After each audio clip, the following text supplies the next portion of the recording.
Вітаю вас, друзі! Ви не повірите, але у нас знову є хороші новини. Одна з них тягнеться іще із вчорашнього дня, тому що росіяни продовжують нити, що їм повимикали старлінки, і вони тепер збирають кошти на радіомости та дроти для того, щоб у них був зв'язок на фронті. Сейчас на данный момент, к сожалению, погасла связь, Starlink, и мы остаемся практически без связи. А другу хорошу новину ми сьогодні отримали із Москви. Там російські пропагандисти сидять весь день із кислими пиками і кажуть, що ранок у них чомусь був недобрий. Вы, наверное, обратили внимание, я не сказал привычных слов «доброе утро», по той лишь причине, что оно недоброе.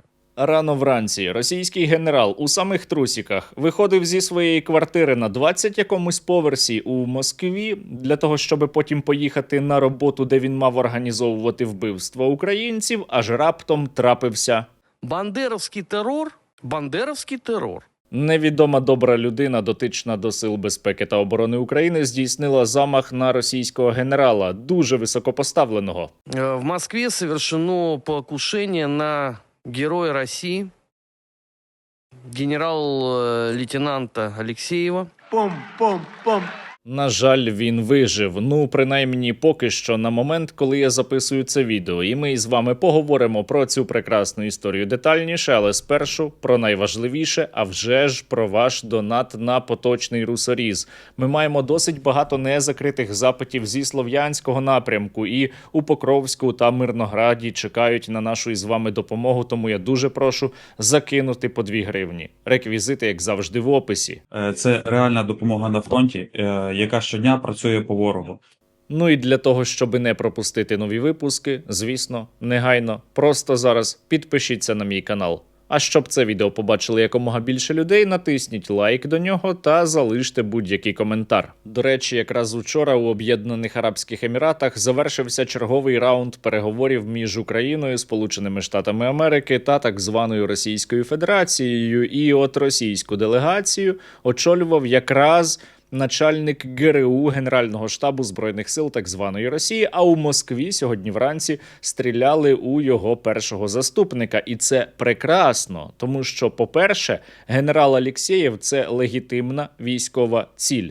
Він є зрадником України, він народився на Вінниччині. На Вінниччині поховані його батьки, але він при цьому воює проти своєї батьківщини. Крім того, генерал Алексєєв причетний до організації терористичних актів та вбивств на території нашої країни. Він був одним із тих, хто планував повномасштабне вторгнення до України і відповідає також за розвідку для того, щоб завдавати повітряних ударів по нашій країні. Це дуже жирна ціль, і я сподіваюся, він не виживе. По-друге, генерал Алексєєв також був одним із тих, хто створював ПВК «Вагнер» і багато інших російських терористичних організацій. Первый заместитель начальника ГРУ ГШ – это человек, который курирует не только все подразделения ГРУ ГШ, но и все ЧВК «Редут». И вообще все ЧВК, за исключением Вагнера, находятся на самом деле под его контролем. Да и саму Вагнер он создавал. У 2023 році, коли Пригожин ішов на Москву і, на жаль, не дійшов, генерал Алексєєв був одним із тих, хто намагався його відмовити. На наступному відео він сидить праворуч і каже Пригожину, що якщо йому треба Шойгу та Герасимов, то нехай забирає. Мы хотим получить начальника Генштаба и Шойгу. Пока их не будет, мы находимся здесь, блокируем город Ростов и идем в Москву.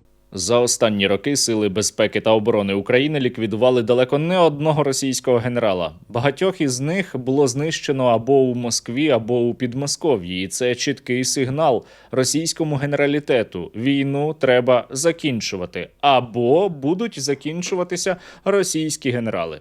До речі, про переговори. Правда? Переговоры? Серьезно? Да, серьезно. Серьезно.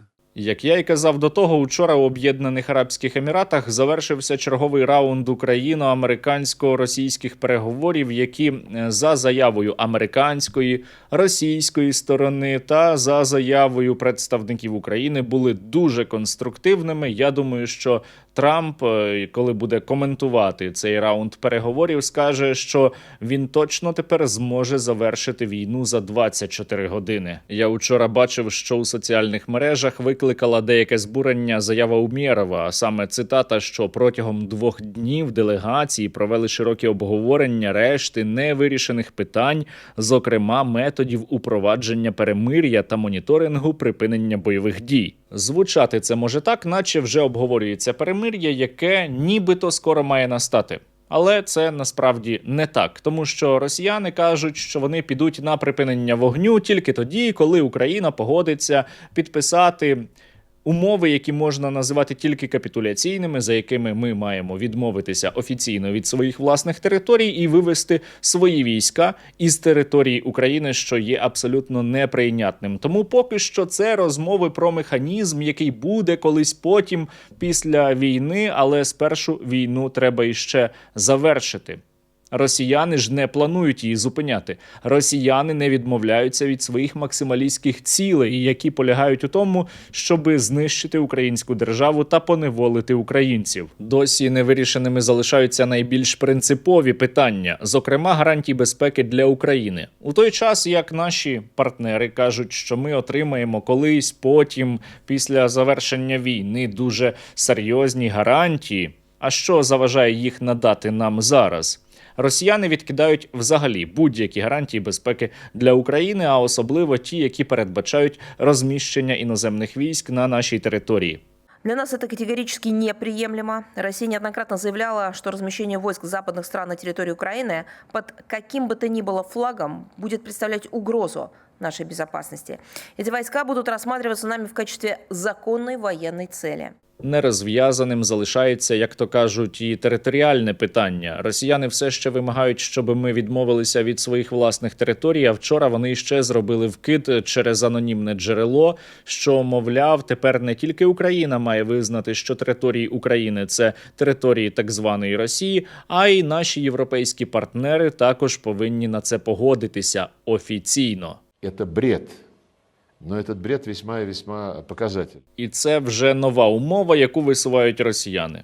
Ви побачите, таких нових умов буде з'являтися іще більше. І щоразу вони ставатимуть усе більш абсурдними, тому що росіяни не хочуть, аби ми погоджувалися на їхні умови, чи щоб погоджувалися наші європейські або американські партнери. Росіянам треба зовсім інше. Їм потрібно тягнути час. І саме тому вони кажуть, ну окей, ми згодні з вами по пункту А, але ось вам іще пункт Б, по якому ми не згодні. Погодили пункт Б, ну добре, але тепер давайте пункт С, і з ним ми також не згодні, давайте будемо щодо нього щось вирішувати. І так буде до безкінечності. Росіяни тягнуть час, і переговори їм потрібні тільки для того, щоб і далі продовжувати війну. Ну і ще для того, щоб не накликати на себе гнів Дональда Трампа. І у цьому контексті єдиним позитивним підсумком переговорного процесу можна назвати обмін військовополоненими, який відбувся учора. Це справді дуже хороші новини. Галя, дивись наш хлопчик. Дякую. Дружина мене чекає, це в першу чергу. Це головне, що я тепер знаю. Тому, на жаль, після чергового раунду переговорів сторони як були далекими від укладання мирної угоди, так і залишилися, не наблизившись до цієї самої угоди навіть на сантиметр, оскільки Російська Федерація не бажає війну завершувати. І це треба усвідомлювати. Треба відмовлятися від ілюзій і не сподіватися, що вже завтра настануть вибори, війна сама по собі припиниться. Ні, треба робити зараз максимум. Кожен має робити максимум для того, щоб Україна вистояла і перемогла, тому що без перемоги України просто не буде.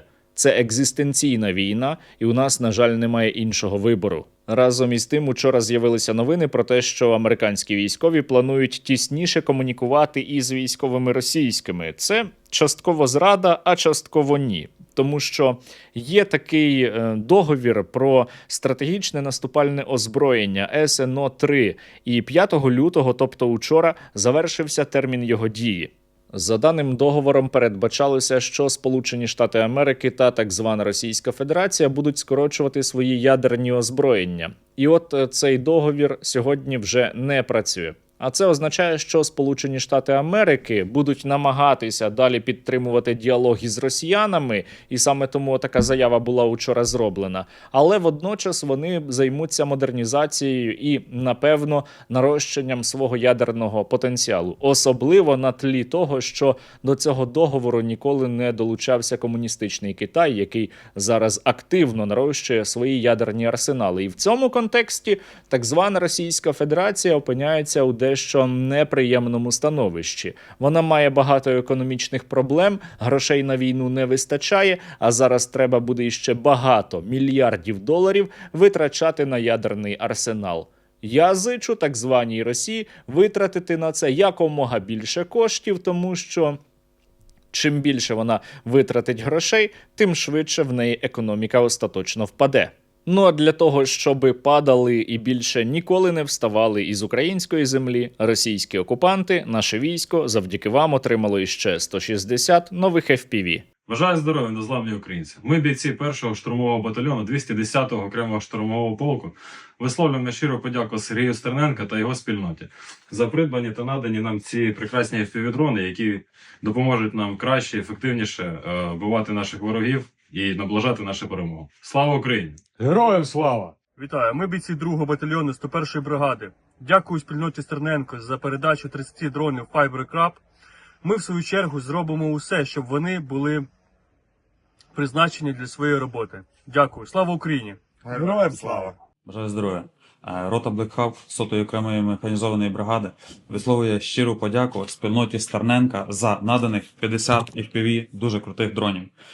Це реальна допомога на фронті, яка щодня працює по ворогу. Разом наближаємо перемогу. Слава Україні! Героям слава, друзі! Я зичу кожному російському генералові зустріти свою невідому добру людину, яка принесе у цей світ справедливість.